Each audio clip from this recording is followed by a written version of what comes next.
unleash the power of the pyramid. In this video, we'll cover Maslow's hierarchy of needs. The pyramid, by the way, was not Maslow's invention. Instead, it was a management consultant in the 1960s who constructed the famous infographic. We'll get into that hidden history, but more importantly, discuss an updated, dynamic hierarchy of needs, and how this better reflects both Maslow's original vision and the world around us. In 1943, psychologist Abraham Maslow proposed a hierarchy of human needs, which would later be called one of the most cognitively contagious ideas in the behavioral sciences. It would also become a somewhat ridiculed theory in academic and scientific circles. You're likely familiar with the concept. Base physical needs, such as oxygen and access to food and water, need to be met before higher level needs, like respect or self-esteem, are deemed essential. Fairly basic, intuitive idea. It'll be helpful for us to set a foundation now and define self-actualization, the highest point of the classic pyramid. Sometimes referred to as self-realization, self-actualization is the highest tier of development, where one is stretched to their maximal capacity and, often in a creative way, manifests their full potential. We won't go into each one, but Maslow composed a list of 14 characteristics of self-actualizing people. A natural-born marketer, Maslow was not. Behold, the Swanson Pyramid of Greatness. So what you probably didn't know was that Maslow never created a pyramid nor any visualization for his hierarchy of needs, even though nearly everyone associates this imagery with Maslow. Alas, it was Douglas McGregor, a researcher in managerial leadership and creator of Theory X and Theory Y, who discovered Maslow's hierarchy hypothesis in 1944, and over the ensuing decades, it spread like wildfire in organizational management studies. In 1957, Keith Davis took the first crack at a visual representation of the hierarchy of needs, a staircase rendition with a nod to the iconic Iwo Jima flag-raising photograph by Joe Rosenthal. The staircase is very 1957. Most likely, the earliest use of a pyramid was by Charles McDermid, a consulting psychologist in 1960. In the following decades, it became widespread in the field of management studies, and simultaneously popularized and distorted Maslow's original conception. Why did the pyramid catch fire? Maybe because it's a shape that fits all other shapes inside of it. It's true. Most likely, it was due to a confluence of factors, such as the symbolism humans attach to triangles, or its similarity to hierarchical org charts, with the CEO on top, managers in the middle, and army of minions at the bottom.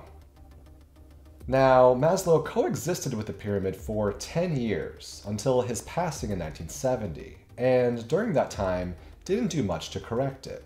In the 1970s, there were a couple of attempts to depict the hierarchy as a ladder, a more faithful representation to Maslow, but the consultants easily won. Side note, the ladder metaphor is key to the game theoretically optimal survivor strategy, which I covered in my Survivor audition to CBS executives back in 2017. I'm 30 years old, single, and ready to mingle. Damn you, Jeff Probst! Anyways, over the ensuing decades, the ladder was forgotten. The hierarchy of needs became inextricably tied to the pyramid, and well, here we are. Rage, poise, property rights. So many scholarly criticisms are with the representation of the pyramid, and not Maslow's original or evolved theories. Though the critics do have a strong point that Maslow himself lacked much scientific rigor in the latter half of his career.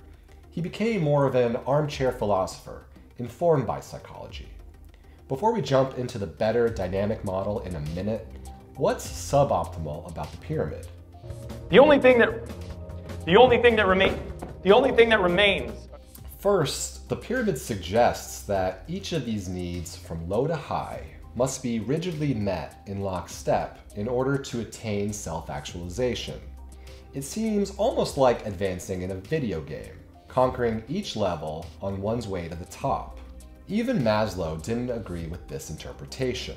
He was fully aware that people's lives include setbacks, And more like a ladder actually, you might have to traverse up and down the hierarchy of needs over time. Growth is often 2 steps forward, 1 step backward.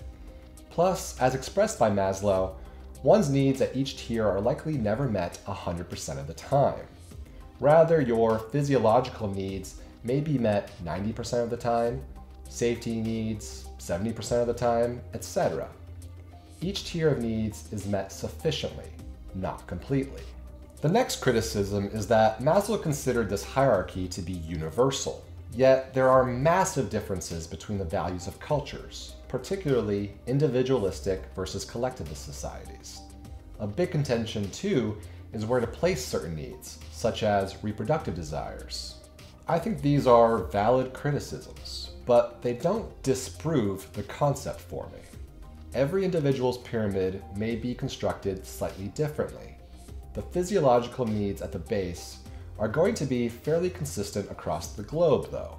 Try attaining enlightenment in a room without oxygen. Not gonna happen. As you move up the hierarchy, you can understand how certain needs may shift up or down in priority, depending on culture or upbringing. But I'd wager most of the needs will still find a home in every person's configuration. As I teased earlier, I think the best graphical representation of Maslow's philosophy, coupled with modern theory, is this dynamic hierarchy of needs illustrated as wave functions by the talented Philipp Guttmann in 2016. Let's break down why this chart is better. On the x-axis, you have the trajectory of personal development. So you could say an individual on the left side of this chart has underdeveloped or has not fully realized their own potential. On the right-hand side would be people who have actuated their potential and are making full use of their skills and abilities. It's not on the graph, but you would expect people on the right-hand side of the chart to feel a greater sense of life satisfaction or well-being. The vertical axis is the individual's personal feelings of needs intensity. The greater the needs intensity, the higher the wave. As you can see, each of Maslow's needs is a wave which interacts with each other and change based on the trajectory of the person's own development. Maslow studied high performers like Albert Einstein, Jane Addams, Eleanor Roosevelt, and Frederick Douglass. So if it helps, visualize any of them as a self-actualizer on the far right side of this chart. Imagine a scientist, artist, or activist who is so engrossed in their work that other needs, such as eating or sleeping, fall by the wayside. Sir Isaac Newton was like this, spending long droughts in social isolation and eating very little while engaged in scientific work. Neglecting lower-level needs is not necessary for self-actualization, but is a likely consequence of being laser-focused on your mission. This can be even better tied to asceticism, which is a lifestyle of abstaining from physical pleasures, commonly in pursuit of higher spiritual attainment. An ascetic monk, for instance, would purposefully decrease all of their lower-level needs, such as limiting their food intake and foregoing most forms of pleasure to improve their spiritual practice. I love this dynamic waves graph because I think it better represents Maslow's vision, and if you consider each person's wave graph is unique, addresses the criticisms we covered earlier. Capitalism, God's way of determining who is smart and who is poor. With the pyramid model, it would seem inconceivable how a person who is, say, financially poor could attain self-actualization without satisfying the lower or middle tiers. With the dynamic model, it's easy to see how this person could reach self-actualization. Or take the concept of esteem, the orange wave. One element of esteem would be respect from others, or public fame and recognition. As one actualizes, the need to impress others decreases drastically. As you realize your full potential, your fear of the judgments of others melts away. And it has to, because you must be willing to be a fool in order to become a master, says the guy still wearing a Minion's costume. Now, to improve upon both the pyramid and waves charts, I think the concept of transcendence should be included, and it is seen on some pyramids. In his later years, Maslow started to criticize his own choice to put self-actualization at the top of his hierarchy, and sought to replace it with transcendence. Through seeking transcendence, one finds greatest fulfillment in giving beyond one's own self, say through spirituality or philanthropy. This would be the desire to commune with the infinite. How does one know when they're self-actualizing or flirting with transcendence? One of the most reliable signs is when you're experiencing a state of flow, or a sense of timelessness while performing an engaging activity. We covered Mihai Csikszentmihalyi's revolutionary concept of flow in an earlier video, which you'll find linked above and below. Before we dive into one more useful hierarchy of needs visualization, a word from our sponsor, Phil. So, Phil recruited me to sell these cards, and now I am recruiting you. Sounds like a get-rich-quick scheme. Yes, thank you. You will get rich quick. We all will. Who is this guy again? Don't worry about Phil. He drives a Corvette. He is doing just fine. It's not a pyramid scheme. It's not even a scheme per se. I got a freeze frame on Michael's chart here. All right. No, how is this not a pyramid scheme? All right. Promises to turn 3,700 into 1.2 million. Crossed out ask, no, tell your friends. Be your own boss, obviously. And the piece de resistance, X equals Y not. Bravo, office, bravo. I have to go make a call.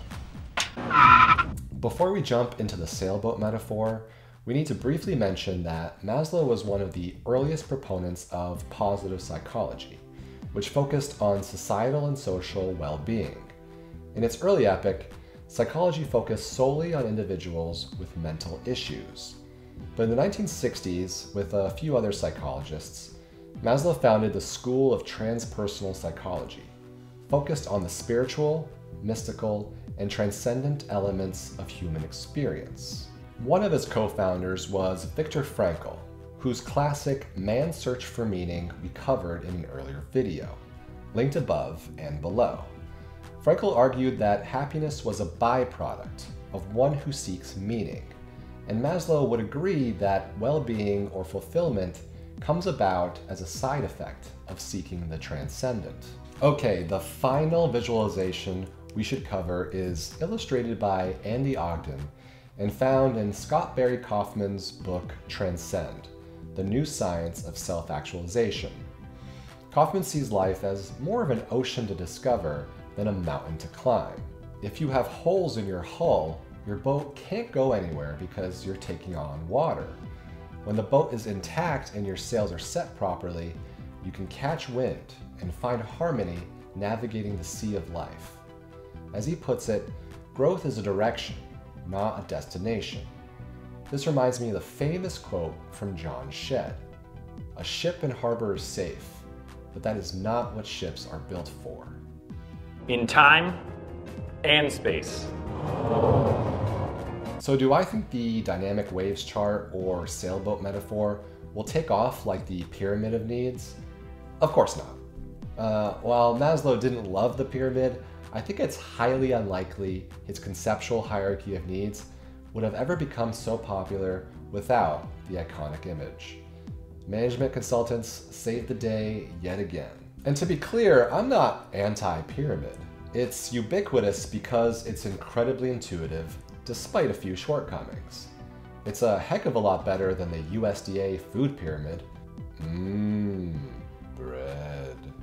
While we're here, did you know the Department of Agriculture updated the chart to the incredibly obtuse My Pyramid in 2005 and the somewhat better but still terrible My Plate in 2011? Is that protein space jello?